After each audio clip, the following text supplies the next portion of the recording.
என்னக்கா மனசுக்குள்ள இருக்கிறத சொல்லவும் முடியாம அழுகவும் முடியாம தவிக்கிறியா? அழுதுருக்கா. மனசுல பாரத்தை வச்சுக்கிட்டு தவிக்க கூடாது. அழுதுரு. எதுவா இருந்தாலும் சொல்லி அழுதுரு.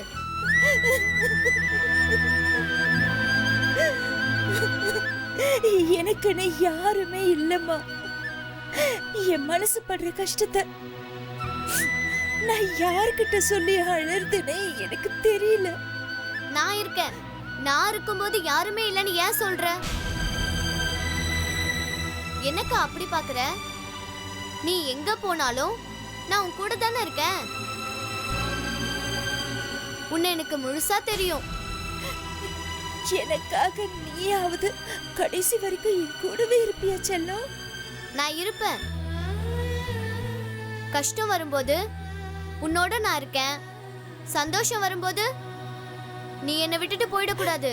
என்னோட கஷ்டம்லாம் எப்ப தீரும்னு எனக்கு தெரியலையே. எல்லாத்துக்கும் முடிவுன்னு ஒண்ணு இருக்குல்லக்கா. ஆனா என்னோட முடிவை நானே தேடிக்கிட்டேனே. இந்த கண்ணீருக்கும் கவலைக்கும் நான் தானே காரணம். அப்படின்னா நீ நினைச்சது நடக்கணுமே. அக்கா, நல்லது கெட்டதும் நம்ம கையில இல்ல. இந்த நேரத்துல நீ என்னோட இருக்கணுங்கிறது ஏற்கனவே முடிவு பண்ணதா இருக்கும். இப்போ நடக்குது. நீ எப்படி உன்னாலன்னு சொல்லுவ?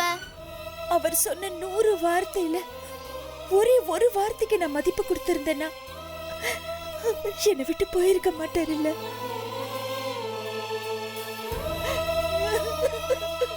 யாரு? உன் வீட்டுக்காரரா?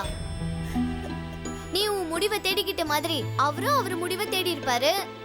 அப்படிதானே நினைக்கணும். இல்ல, நான் தான் அப்படி ஒரு முடிவெடுக்க வச்சுட்டேன். எல்லாமே உன் தப்புதான், அப்படிதானே? ஆமா, அவரை வேண்டான்னு சொன்னது நான் தான். அவரை செத்து போன்னு சொன்னதும் நான் தான்.